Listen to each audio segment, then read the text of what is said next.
everyone, and welcome to our children's program for the Spartanburg County Public Libraries. I'm Miss Teresa, and I have Miss Christina here with me helping to film. We're going to meet Mr. Dan today, the horticulturist and gardener here at Hatcher Gardens. He's going to show us a little bit about what happens to the garden in the fall as the garden gets ready for winter. So let's go find out. Good morning. This is Dan from Hatcher Garden and Woodland Preserve again, talking to you about a couple of things. Going to do a couple of videos. The first one that I'm going to do right now is about those things you see in the fall in a garden that you actually see. In other words, when you go outside, what are some things that I can just look around and see? And we'll talk about that and why those things happen. And then I'll do another short video on what is happening that you don't see, which is quite interesting. We were building a bridge up at the front, and people would come and they'd say, it's amazing to me that there's more underground than there is above ground. And it's similar to that in nature as a whole. So we'll start here.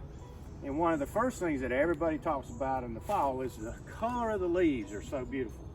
So why is it that the leaves change color? What's going on there? Have you ever sat and thought, well, let's see, why do some things change colors and others don't?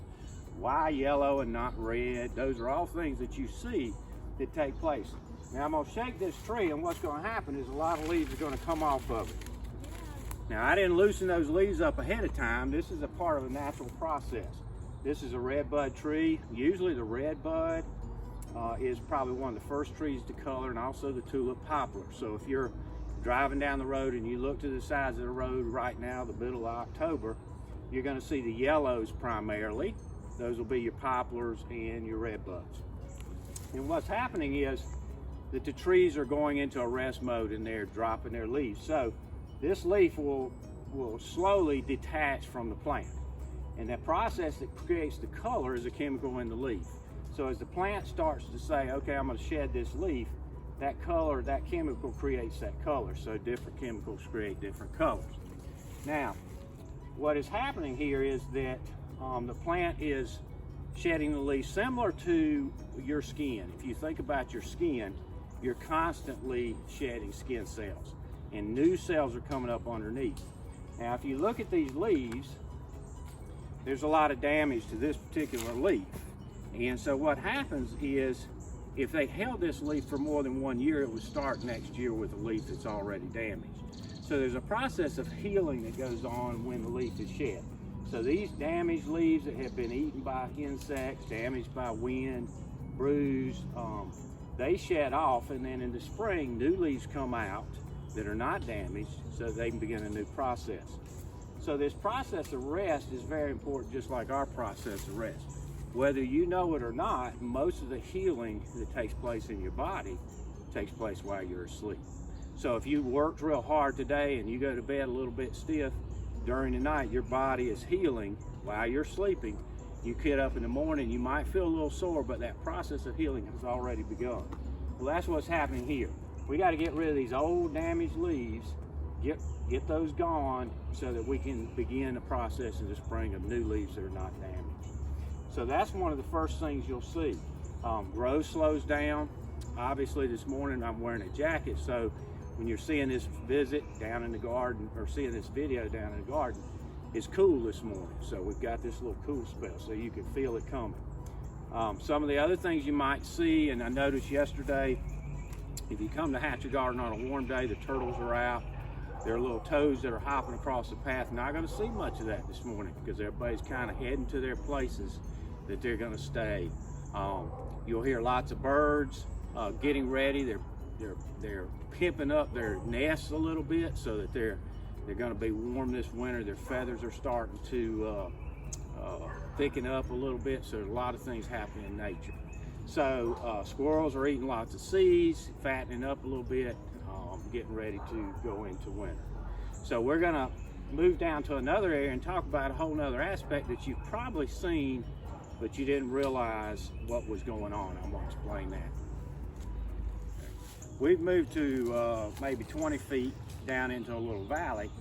And what I want to talk about right now is a small oak tree. Now this small oak tree is not any different than any other small oak tree, but it is a offspring of a larger oak tree somewhere in this area.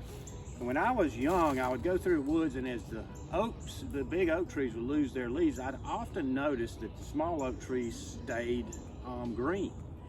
And I never really thought about that in the right way. I kept thinking, well, I wonder why. It must be because they're close to the ground. So what'll happen is in the next 30 to 60 days, all the oak trees will lose their leaves, but this tree will stay pretty much the way it is now.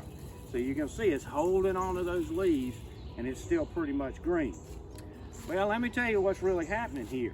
And this is where Mother Nature really has a lot of stuff going on that we don't think about. When we walk by a plant, we go, oh, those are just plants and there's nothing special. They have developed a system within their society, their community, that will sometimes amaze you, and this is one of them. What happens is that because this is an offspring, the tree that dropped this acorn has a special interest in those acorns that drop around its feet. So what it does, and this is generally with oaks, it's the most evident, is that the larger oak trees will lose their leaves earlier in the year for one purpose, so that the sunlight can get to the babies. Now the babies will hold their leaves longer so that they can get busy for a short period of time before they start to shut down. So what will happen is, while these trees are going into a rest, this tree is beginning its work. And it's very green, it's very bright, those leaves are on there tight. I can pull that leaf, it's not coming off, because this leaf is still active. It's still sending food in, because it's got to take whatever light it can get in that short period of time. So this is an example where nature, when you start to really pay attention and look at things, starts to take care of its own. And we're just learning a lot of those relationships, and hopefully in future videos I'll have more interesting things like this. So as you're walking through the woods and all the leaves are on the ground and you notice small oak trees that still have leaves, what's happening is that small tree is working very hard to get food. I'm going to talk a little bit about some of the things that are going on that what we don't see. Now, some of the things that I'm going to talk about you see if you look at them, but generally these are examples of things that happen underground that you wouldn't see.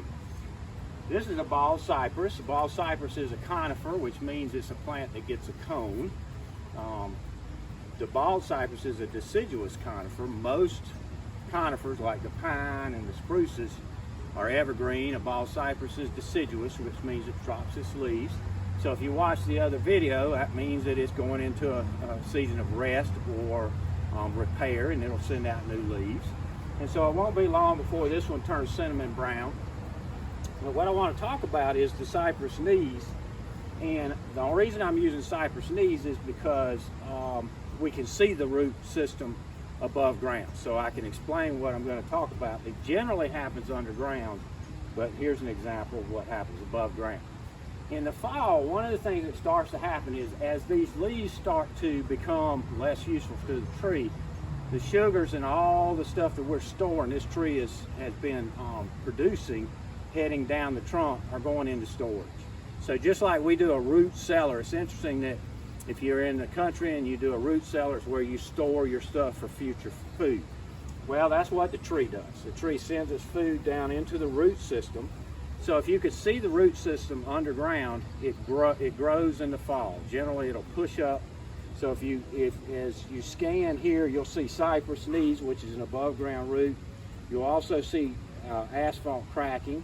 You'll see that this is bumped up a little bit, and you'll see where this is bumped up a whole lot. And what's happening is underneath there is one of these knees that all of a sudden has shot up because this tree is sending food in, and it's got to have storage capacity. So it's creating that space. Now, you might not think about it, but roots are a source of food for us, and the most evident example would be a carrot. So we eat carrots and roots. Sweet potato is another one, because these are foods that are rich in nutrients. Well, that's because the plant has sent all that downstairs to the cellar and the root system, and that root system has expanded to create space for that food. And then what will happen is that flow will stop going down, the leaves will drop, it'll get cool, it'll sit there, and as a little bit of energy is needed all winter, it'll slowly put that up into the tree, so that the tree has food, if it's done a good job, all winter for a spring push out, if it's got a good root system. So when we talk about roots being important to the tree, we say, well, you know, the top of the tree is what we see, that's the most important part. But if a good tree doesn't have a good root system, it will not survive. So the root system is important there. Some of the other things that are happening underground is that the roots continue to grow. So if you're planting in South Carolina, we encourage people to plant in October, November, December, because what that allows these plants to do is establish a decent root system before they get into their spring and summer and start pushing their leaves out. So even though you think, oh, the top of this tree is dead, some people use the word dead, it's actually asleep. I prefer the word asleep or rest. Underneath the ground, these roots are still going. And so all the new white roots are shooting out. A lot of fungi in the soil that's interacting with those roots. Earthworms and grubs have moved a little deeper. In the summer, the little grub that you see, which is a white worm looking thing that's generally a beetle larvae. It's kind of U-shaped. You'll see them if you dig in the ground. In the summer, in June, they'll be an inch below the ground, but in December, they'll be 6 inches below the ground. They're going to get down below that freeze line. So there's a lot of activity. So fall, even though it looks like, okay, everything's just dying down, a lot of things happening underground. And this is an example. So this root that popped up here popped up in the last few days, well, last few weeks. And then I'll have to come in, take these pavers up, shave that down, and push that back down. So the other thing that happens is that you get what I call stretch marks on a tree. And this is a good example. If you really take the time to look at the trees around you in the fall, because the tree has been working all year, it will slowly put that girth or that caliper on. And when it does that, just like a stretch mark on mama when she's pregnant and having a baby, it stretches this bark. And when it stretches this bark, it leaves these creases. And so what happens in the fall is that this gets a little bit bigger, makes these little creases, and then there's a healing process during the winter to thicken that up. So if you look at this, you'll see where there's lighter new skin, if you want to call it that, new bark, where the old bark is darker and the new bark is a little bit red. And so the process there going on. Animals have gone down and they're going to sleep. Roots are still very active. Insects are still feeding a little bit. Trees are resting, healing, getting ready. And then in the spring, we can do some more videos on what happens in the spring and how those leaves are pushed out when that ground temperature starts to rise and that pressure builds up. People say that leaves come out and they pull the water up, but actually what happens is there's a pressure that pushes those leaves out. So just a little bit about what's happening in the fall as you walk around and you look. As the inactivity stops above ground, the activity below ground increases. So I hope that helps you understand a little bit about what's happening in your garden in the fall, and that you appreciate that process and that time of rest, both for you physically and for nature, to heal and strengthen and get ready for the next day. Thank you for joining us for this fall walk in the garden. If you have any questions, please write them below. And if you enjoyed this video, please remember to subscribe to watch even more videos like this. Thank you and have a happy fall.